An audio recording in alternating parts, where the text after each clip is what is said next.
Hello and welcome to the Magical Midlife podcast, where you get a refreshing, uplifting and optimistic perspective on life in your 40s and 50s. I'm your host, Lindsay DeSwart, and I'm delighted that you've joined us here today, so let's jump right in. Hi, this is Lindsay DeSwart. Welcome to the Magical Midlife podcast. I'm delighted for you to be here with us today, and I am very delighted to share that Louise Eddington is our guest today. And Louise, I have to thank profusely because I've been listening to her podcast all the way through COVID, and she has kept me inspired and uplifted to the point people ask me, like, what are you doing? What are you listening to? What are you reading? And Louise has actually been a great part of that. So welcome, Louise. Thank you for being here. Thank you for having me. I'm excited that I inspired you to do a podcast too. Oh, yes, indeed. So what I'd love to do, first of all, is to find out about you, because I know you've had some world travels and some adventures, to find out about you and obviously your journey to living the magical midlife, because that's what this is really all about. Well, I am in this incarnation an astrologer, but I'm 61 now, and I've lived in Canada, Connecticut, UK where I was born, back and forth, Australia, and now I live in Salt Lake City, Utah. Oh, and we did have a 6-month jaunt in Texas as well. Blimey, a traveller for sure. So, yes, very much a traveler, but a traveler in many ways. You know, I've had many kind of roles and jobs and life stages. So, I hope we can kind of cover it all. But presently, Well, we've got an hour. Put it that way. We've got an hour, so let's go. Presently, yeah, I'm a soul astrologer. I'm the author of 2 books. Bestsellers, I believe. The second one is a bestseller. It's #1 on Amazon. The Complete Guide Massive. to Astrology. Yeah, Massive. Congratulations. thank you. It's kind of in the top 500 of all books on Amazon. So that's pretty astounding for an astrology book. And Modern Astrology was my first book. I'm equally proud of both of them, but the second one seems to have just caught a nerve and taken off. I'm also a trained shamanic practitioner. I'm also trained in a few things. Hypnotherapy is another one, but I use that more as part of my group work. So we'll talk about all that as we go through. Fantastic. We have a lot in common. We do.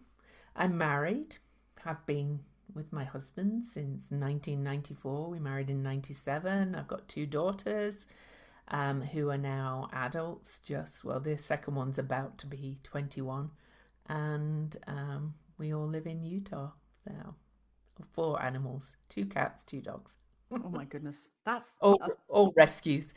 Oh, really? Okay, cool. Good for you. Yeah. And did they rescue you or did you rescue them? Both. It tends to work that way, doesn't it? Yeah.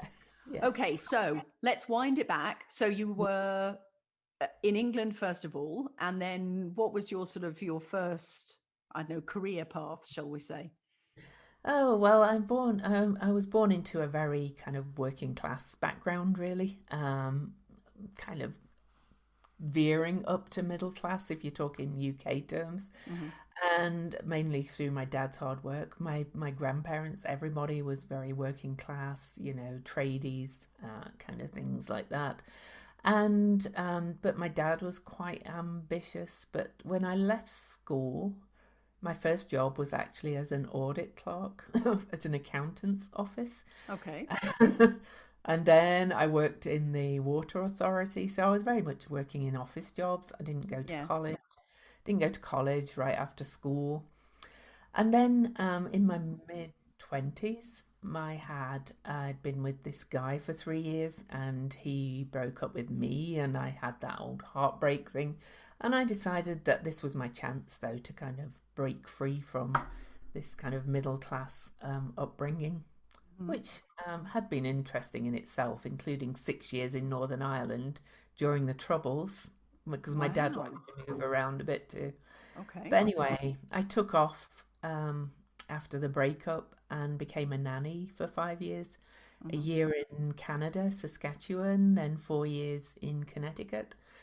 Then I moved back to England and decided to go to college, and I I got a first class honours degree because I was a SWATy first class SWATy mature student and loved every minute of studying. Hmm. But then I met my husband and we got married, had children, and I wanted to be at home with my children. So apart from a couple of part-time jobs, I started to explore ways I could earn money working for myself, and I Hmm. tried a few things.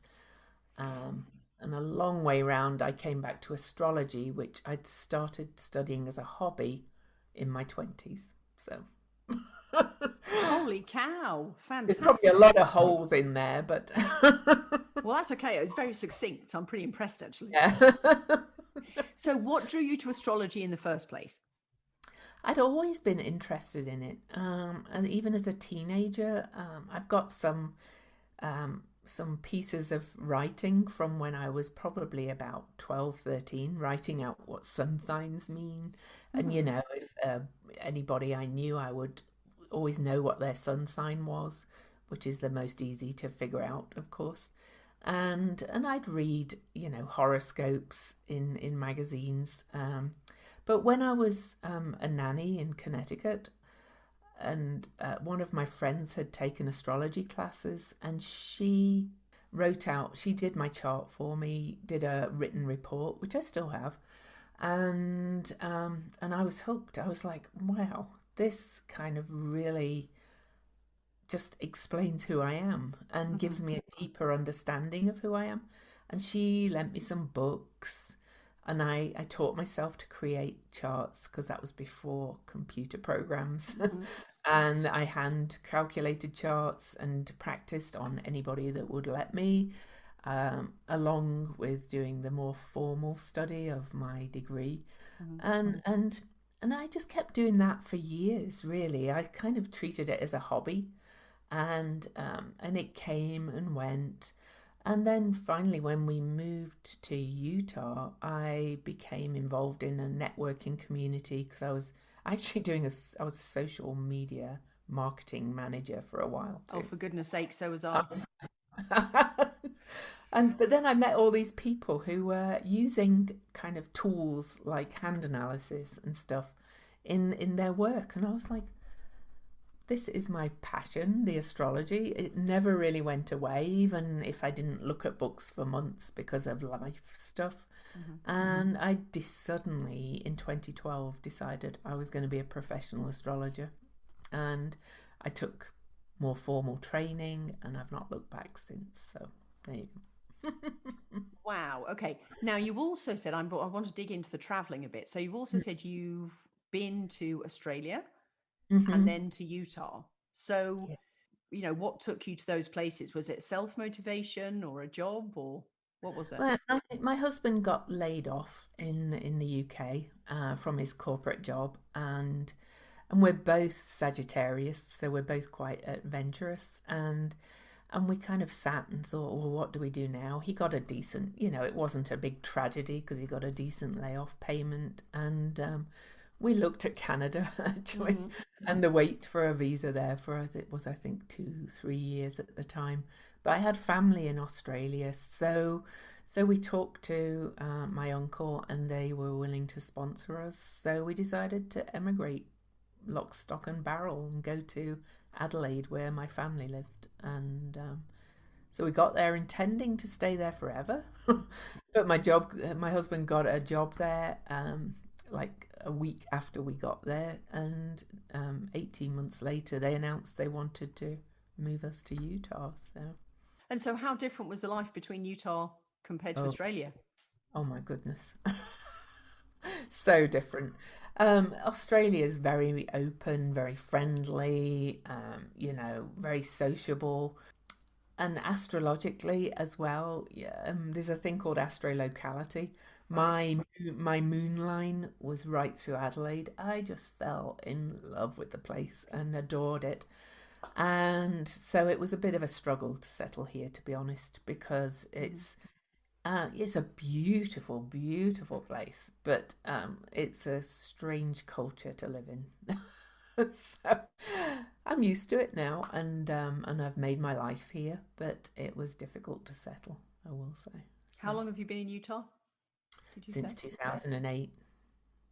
Okay, right. Because I know my husband's done quite a bit of work and traveled to Utah, rather a lot, Salt Lake City specifically.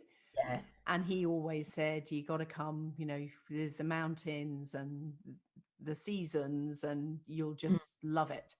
But at that stage, we were still quite new to Canada. And I'm like, right.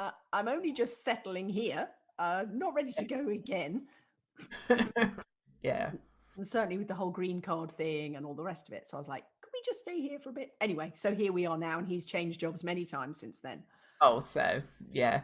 So you could Because have moved here too. Oh my goodness. Oh, can you imagine if we end up being neighbours? That would be hilarious. I know, Liv. Funny. But And we're then, US citizens now, you know.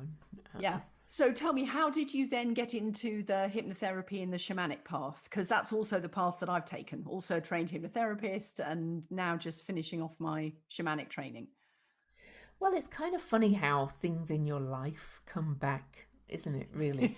You know, when I was a nanny in Saskatchewan, we lived right next to a Native American reservation, and I had Native American friends there, and I went to the powwows and things. And then when I moved to Connecticut, I got into similar circles, and I used to get invited to sweat lodges, like real sweat lodges, run by Native Americans, often on the reservations in Pennsylvania.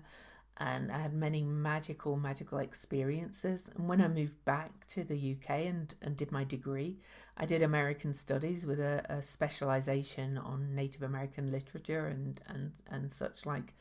So I was always interested in that kind of shamanic kind of energy and culture and the connection with the imaginal, magical realms. And then I had a friend here when we moved to Utah who had done shamanic training, and she would just core shamanism. I don't know if you do core shamanism. It's kind of a shamanism that takes all the core elements from all the shamanic cultures around the world, Oh, and okay. teaches their core elements. Like shamanic journeying is not just from Native Americans; it's from Hmm. all shamanic cultures.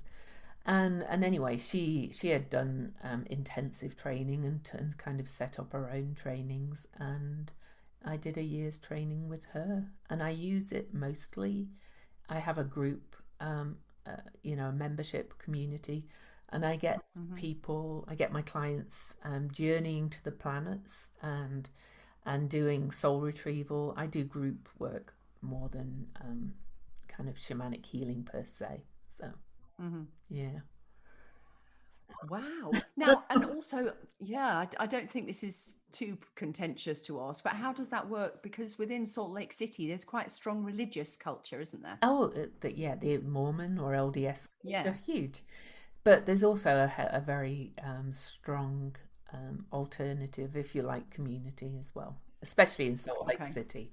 If you go out of the city, it's a bit less so. But we had one of the first prides in the US.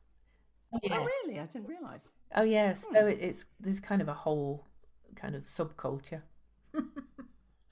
Now, you're a bit of a fan of, well, I just sort of looked around on your website and saw that you've been involved in various different rallies and speaking. And Oh, yeah, yeah, yeah. yeah, what's that all about? Because that looked fun. Well, I'm quite interested in politics, and I was in 2016.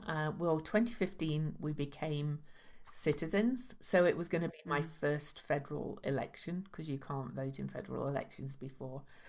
And I just love Bernie Sanders. I am a Bernie Sanders fan, and so I helped run Utah for Bernie Sanders and did all kind of rallies, got involved in a bit of an activist community. We did some rallies for the LGBTQ community and things, and I was a national delegate for Bernie Sanders in Philadelphia in the 2016 election. Oh, And I was wow. actually in Philadelphia at the Democratic National Convention on the 1 year anniversary of becoming a citizen. So I don't know how many people have done that when they've just become a citizen. I was going to say, you jumped right in there with both I feet. did, yeah. But my work takes priority now. I kind of let my work slide a bit for that election because I got very involved. So. So, what's with this new lifestyle, this more alternative lifestyle that you now have, as you say, being a professional astrologer and coaching your group? What's the thing that you love most about it? Oh, I am just immersed in astrology and but I also love to use it to help people to really get a deep understanding of themselves, but also about, I'm kind of a modern astrologer. There's many forms of astrology. And I see life as an evolutionary journey of growth and healing. And I love to use the tools that I've learned, primarily astrology, but then the shamanic work. Hypnotherapy, I trained as that, but I don't use it quite so much. But I love to Mm, help it for people to get deeply in touch with who they are and their strengths and their weaknesses. And you can't control the planets, but you can understand them and work with them rather than letting yourself be thrown around by life's comings and goings, so to speak. Yeah. yeah, feeling like you're in a human washing machine. Yeah, yeah. And so, I did it through the podcast as well, where you found me. And I kind of like to inspire people. I'm not saying I'm perfect. I'm very real about who I am. And, Mm, life gets to me sometimes too. But I'm a great believer in it's how we respond to, mm, life's challenges is in how we grow. So, mm, absolutely. yeah. So, what are the biggest challenges that you have faced? Well, moving here was a huge one. I did. Yeah. I'll be honest. We moved from a place I absolutely adored. We moved in August, and winters here are quite harsh, and it's not as open and friendly a place. So I kind of fell into quite a bit of a depression for a while. I'm kind of a feisty, independent woman as well, and the U.S. government described me as a trailing spouse. I was like, but anyway, so I'll admit, that was a huge challenge to overcome, to kind of figure out how to settle and make the most out of a place. My husband's career was going somewhere here, and he was doing obviously what was he thought was best for our family. Because it turns out that if he hadn't left Adelaide, the job that he had there would have gone, and Right. Okay. he basically had the best job in his field in the city. So so we probably would have had to leave Adelaide anyway.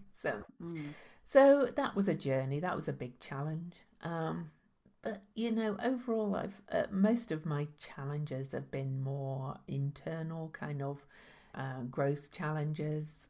Obviously, getting used to being a wife and a mother and all kinds of things like that, and dealing with mm, changes. But generally, I've had quite a lucky life, I have to admit. So yeah. yeah. So how, and again, obviously focusing on the midlife part of it, how do you feel different now, or what do you enjoy about Mm. being the age you are now? Oh, I just know myself so much better. I wouldn't go back. No, nor would I. you know, and there was nothing wrong with it then, but I just Mm, feel so much more comfortable in myself, and so much more able to. I don't take things personally like I used to. I don't, I know that the answers are within me for most things. I think that's something you realize as you move past midlife and into elderhood, really, because officially age-wise astrology. I'm now into my elderhood, so. But you become more self-confident if you kind of do the work. Some people, of course, step into, depression as they age, but it's possible through working on yourself and a lot of self-care and self-love to really step into a place of confidence that you don't have when you're younger. Yeah, absolutely. Yeah. I think one of the things that rings true with everybody that I've interviewed, it really comes true about how much less you're looking for external approval. Yeah, totally. So therefore you're not giving your power away. You find you can be more self-assured, you can listen to your own intuition more. Yeah. I mean, I think it's an absolute gift, personally. But me too. The body might start to crumble a little bit, but but that's the self-care and getting rid of all the wounds, as it were, and doing the healing over the years, and preparing yourself for the fact that yes, life happens, but how resilient do you feel to cope with it all? Yeah, and resilience is a great one. I think astrology and other tools like astrology can help you learn resilience as well, because they kind of give you a bit of a guide for when you're going to have a challenging time coming up, and a bit of guidance for how to kind of lean into it and make the most of it, really, rather than, again, settle into what's life doing to me? One of my big bugbears is, I think most people have heard of Mercury retrograde in astrology, if they're online at all. And Mercury goes retrograde 3, sometimes 4 times a year, and everybody moans about it. And all planets go retrograde at some point, by the way. And, there's a lesson in Mercury retrograde is the most immediate that we feel, because of how its orbit goes. But, I kind of think if you're going to go, oh my God, Mercury retrograde's coming and I'm going to have an awful time, then you're probably right. Yeah, fair enough. Yeah. So that's kind of my attitude to life, is if you think you can or you can't, you're right. You're probably right. Yeah, exactly. Yeah. It's a pretty accurate quote. I think it was Henry Ford, actually. That's who springs to mind for me. So yeah. Yes, indeed. And even if he didn't say it, he certainly had a lot of credit for saying it. So it seems to me that because we are in such interesting times, she says, would you be happy to share with us a little bit about, what is going on a massive global scale? I mean, for example, in one of my really early introduction podcasts, I said, you are living with the age of Aquarius, whether you know what it is or not. Yeah. They've been talking about it since the 60s, so what is it? Yeah, well, we have astrological ages based on what's called the precession of the zodiac. If anybody wants to read up about it, you can kind of search that precession. And ages move kind of backwards through the signs. So we're coming out of the age of Pisces. So here we have Christianity, fishers of men. Pisces is the sign of the fishers, And each sign, and before that, we were in, where were we before? Aries and Taurus. Age of Taurus was when people worship bulls and things like that, because Taurus. So how long do these ages go on for? Yeah. Or does it depend on the planet? Ages, no, astrological ages last about 2,500 years. But, okay. Yeah. So you can look back, from where we are now to just Christianity to what was shifting then, and how people, were thinking there was a God out there and the answer was out there. That was very much a sign of Christianity. There is no kind of the age starts here. There's much argument in the astrological community about when the age of Aquarius starts. I think so. It's not like a New Year's Eve. No, I think we fade in and we fade out from the old age to the new age, which is why it's been going on since the 60s. There's some people think that the age of Aquarius started to come in with the age of industrialization, because Aquarius is very much a more technical sign. Okay. But as the old age dies and the new age comes in, we get more of the new age. Okay. But the time of transition between ages is usually a huge time of turmoil, and I kind of think we're in that kind of final birthing canal right now. Mm-hmm. There's certainly been some turmoil, that's for Oh, sure. yes, there has. Yeah. And politically, pandemic wise, of course, and people, you can see it within people if you look for it as well. People are changing their priorities, their values, things like the tiny home movement, Mm. um, going back to more permaculture, things like that. People are just really starting to change. So, yeah. So, what are the characteristics of the age of Aquarius? Well, we can only really guess, but as Fair enough. Yeah, fair enough. but it's going to be huge advances in technology. I think that's going to be, a given, and we've seen that already. With AI. AI, yeah. Also, just we see it with our technology, these Mm-hmm. our computers that we have in our hands. You Yeah. know, there's going to be AI, whether that, of course, whether it'll be used for good or not. It could be both. It's like, Mm. you know, um, there's going to be huge developments. There's probably, it's an air sign, Aquarius, despite being Mm-hmm. called the water bearer. There's probably social distancing is a very big part of it, but also different ways of communicating. The internet is going to shift and change. What community is will change. There may be more, because it's an air sign, there may be more high rise kind of stuff as space comes, but I think it'll be in a more innovative way, because Aquarius is a very innovative sign also. Even like Mm-hmm. hydroponics, like growing upwards, could become a more prevalent. So technology is definitely going to be a big part of it, and green ecology, things like Mm-hmm.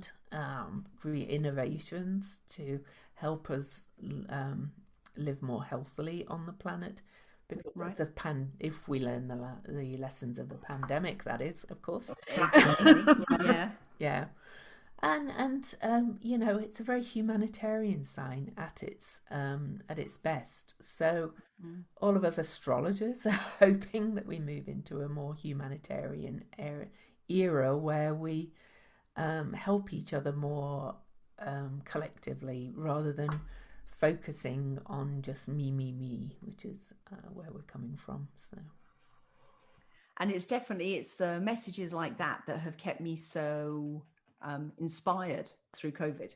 This is kind of the nature of Aquarius, the age of Aquarius, and this is what's happening. And yeah, I could only see that as a positive, to say, well, surely this is a good thing. yeah, There is hope for humanity. there is. And every sign has its shadow, of course, but my kind of theory is that the shadow shows up more when an age is dying. So what we're seeing is Okay. what we're kind of seeing is the worst of the age of Pisces. The whole 2,000+ years of the age of Pisces hasn't been horrible. Of course it Mm, hasn't. mm, So, but we kind of, because you're in that shift and change. This is my personal theory, that mm, the old age shows its worst, and we're kind of seeing a lot of that as well. So mm. Interesting. And let's face it, the period of change is always the most uncomfortable, yeah, yeah, because nobody knows what to expect, and yeah, it just feels weird for everybody. it does. But Aquarius is also much more kind of an egalitarian side. Hmm. So I'm hoping that we kind of bring in new structures of governing, that's less hierarchical. But it's also got the shadow of being an authoritarian sign, and of course, what one person sees as authoritarian is just doing good for the collective to another. So it all depends on your perspective too. So Yeah. Now, one thing that I've heard you say on a couple of different podcasts, including your new one, which I'll ask you to talk about at the end, you said about this, how people refer to male and female energy. And you say you really don't like those terms because it's kind of, it's not accurate. Tell me more about that. Well, this, if you're happy to. Of course. I mean, and if anybody wants more on it, they can get this book. There we go. And I do talks on it. So that's the complete guide to astrology. But a lot of astrology and a lot of our world is based on polarities. Everything's black, white, everything's oppositional. But, you know, the book I was asked to write it from a non-binary perspective. It's not a political thing, but it's just to speak to people where they're at. And gender itself is not, yes, biologically there are males and females, but gender's a spectrum. Even in our chromosomes and things, you can have all kinds of mixes of chromosomes, you know, and then there's intersex people as well. You know, everything isn't just totally masculine, totally feminine, or totally male, totally female. There's so many shades in between, and this could apply to everything in the world, really. And Aquarius has the symbol of the two waves going together, which is often thought to be water, but I see it more as like energy waves moving together, and that it's all connected. And even science kind of is coming to that now with all these, you know, quantum theories and wave theory. There's the wave. And how, you know, a butterfly flaps its wings here and something happens in Borneo or something. Or wherever it's going to happen. Yeah. Everything kind of has a knock-on effect. And I think it's important to move to realizing that it isn't all oppositional. And to look at the planets in astrology, this is the basis of the book. We have male planets, and we've designated them male. The planets. I was going to say, how are the planets male and how are the planets female? Who decided that? Exactly the point of my book and the talks I do around it, because that's how we perceived everything, as everything was this male or this female. In the English language, the words masculine and feminine have only been used since the 14th century. So before that, so they're loaded terms. If you look at astrology or anything in life and say that's masculine, what does that mean? You know? Yes. Aquarius as a sign is a kind of weird mix of honouring old and the traditions, like shamanic culture, and innovative new. And so I proposed using there's a very old astrological technique from Hellenistic times, which is from ancient Greece, called astrology of sect. Then they used day and night instead of masculine and feminine or male and female, because you can see that. You know, night's more receptive. If you're in the dark, you kind of have to feel your way around a bit. You kind of have to tune in when you're in the dark. And in the day, you know, it's more get out and do. It's more action oriented, what we've called male. And night's what we've called female. So I'm passionate about kind of changing the language we use, which is all that we've used to describe our world. We've decided this is male, we've decided this is female, we've decided this is this and this is that. So it's changing the way you look and think about things. I think that's fascinating. And because both of those terms are loaded, as you say, when you put the terminology of day and night on it, it allows you to come with very different ideas, different preconceptions, and maybe actually it allows us to expand our description. Yeah. And it enables us to look at how we have, as humans have approached our world. You know, we've emphasized day or very male energy over night or female energy, to the point of even trying to block out the dark with all our street lights and things. And without the dark, you can't see the stars. So, you know, it's like... And that would be a great loss to everybody. Isn't it? Yeah. Yeah, seriously, because it's magical. Yeah. So I see it as a very shamanic in concept. The things I'm trying to propose, they're not always easy to really put into words. Other terms I proposed in my book were seeing the whole universe as a breath, because it does everything, but is based on cycles and things like the waves going in and out. So The seasons. yeah, the seasons. So inhale and exhale is another way of looking at everything. You know, we inhale to get out and go and do something, and then we exhale to go and relax. So I think I'm bringing my shamanic work into it in that way as well. So I think, and this is going from experience as well, because I've been coaching for about 16 years, and it started off with fitness coaching and then moved into NLP coaching, and now moving far more into the energy. And I think once you start learning a new modality, you can't help but intertwine it all in what you already know, because it's almost as if, well, this is the foundation of what I know. yeah, And then I'm bringing in all of this, and the new information so often answers questions. it does. That when you work with one modality for a long time, you're sort of like, yeah, I like it, but Yeah, there are some holes in that, yeah, you know? yeah, And so the new modalities come in and they fill in those holes, and they allow you to grow yeah. with what you know, what you offer, and how you help people. And also, you know, you look back on your life and add and start adding all your experiences in.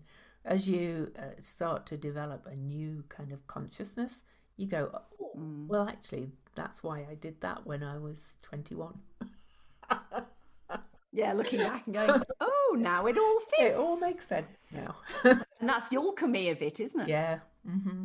I see our lives as kind of an alchemical part of creation, really, which is why one of my favorite tools that I get clients working with is I don't know if you've heard of the Artist's Way. Most people have by now. Yeah. Yeah. So for those that don't know, the Artist's Way is a book by Julia Cameron, and she did it mostly for creatives, but it's about creating your life. Really, it's kind of a 12-step program for life.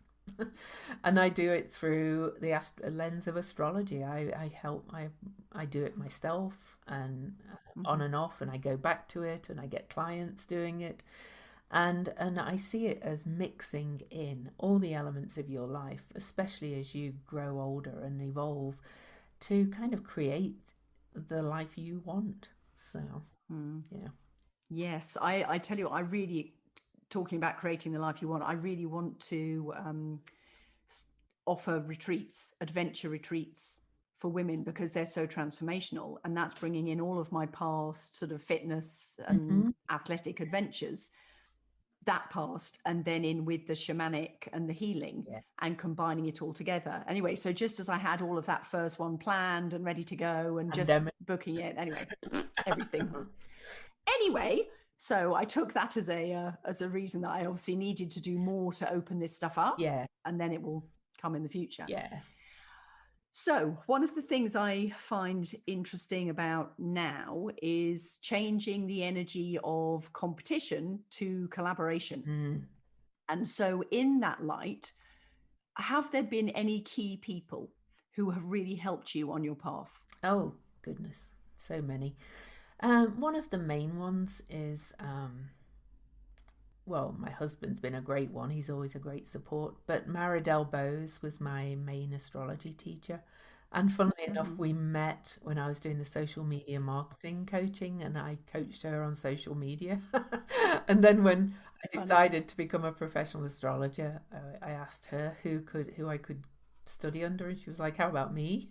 Because she actually had got a course that she'd been running for years. So she's been amazing. But you know, then there's some public kind of figures, and they're mostly kind of creative ones, but I love people like Brene Brown and Elizabeth Gilbert,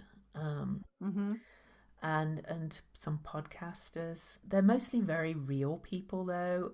You know, I'm not kind of a starstruck people. I like people who are very honest, very authentic, very vulnerable. I'm trying to think of who else. There's so many probably over the years. There's the person that introduced me to astrology when I was 29, who did my chart, my friend Karen.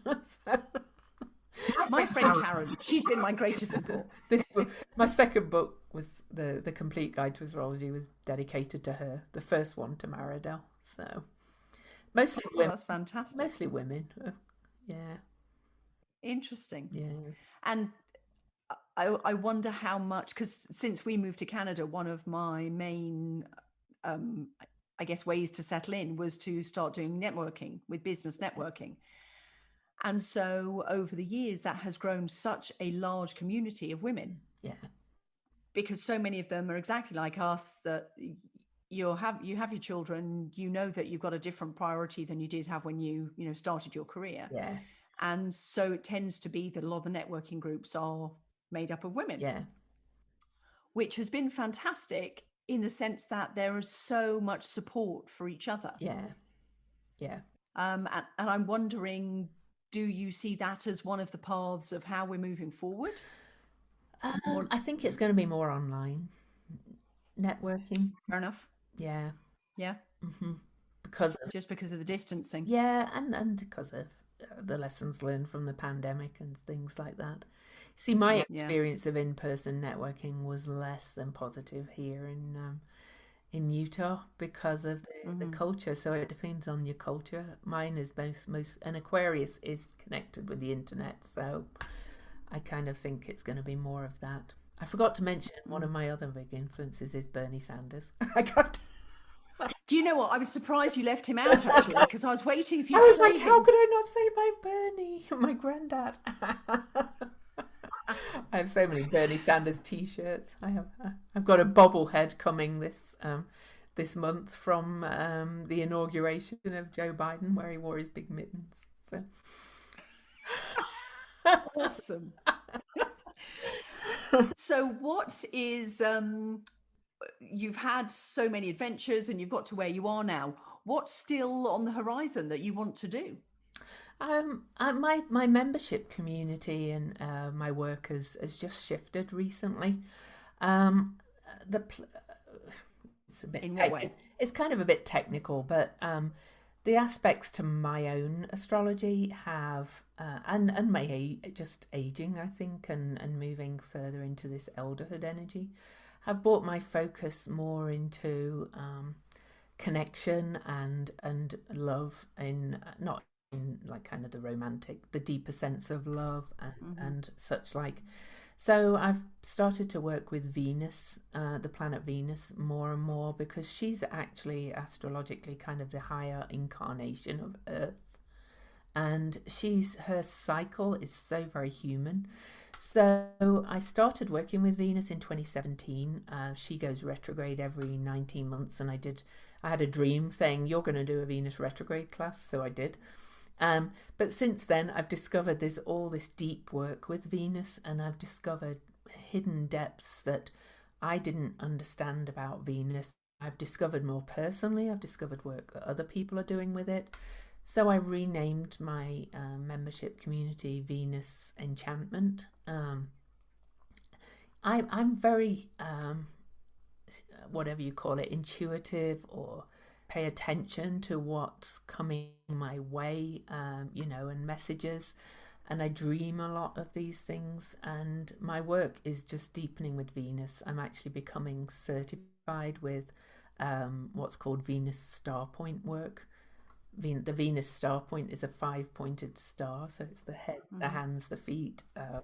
It's very deep work, and I just want to expand the membership community and work with people through helping them to work at a deeper level with Venus. So that's the main focus. Yeah. So what will be the benefit to people if they can work deeper with Venus? How is that different from doing any other sort of self-healing work? I think all self-healing work. Asking for a friend. Yeah.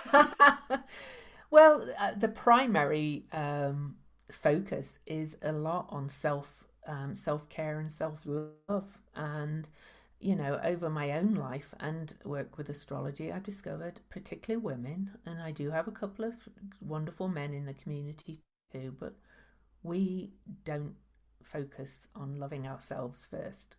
We just don't, And if I can help you do that through understanding the Venus in your own energy and how that works and the shadow of it and things like, and working with the Venus cycle, which is an amazing cycle to work with. It helps people to reach that point of self-understanding, self-care, self-love, self-acceptance. So so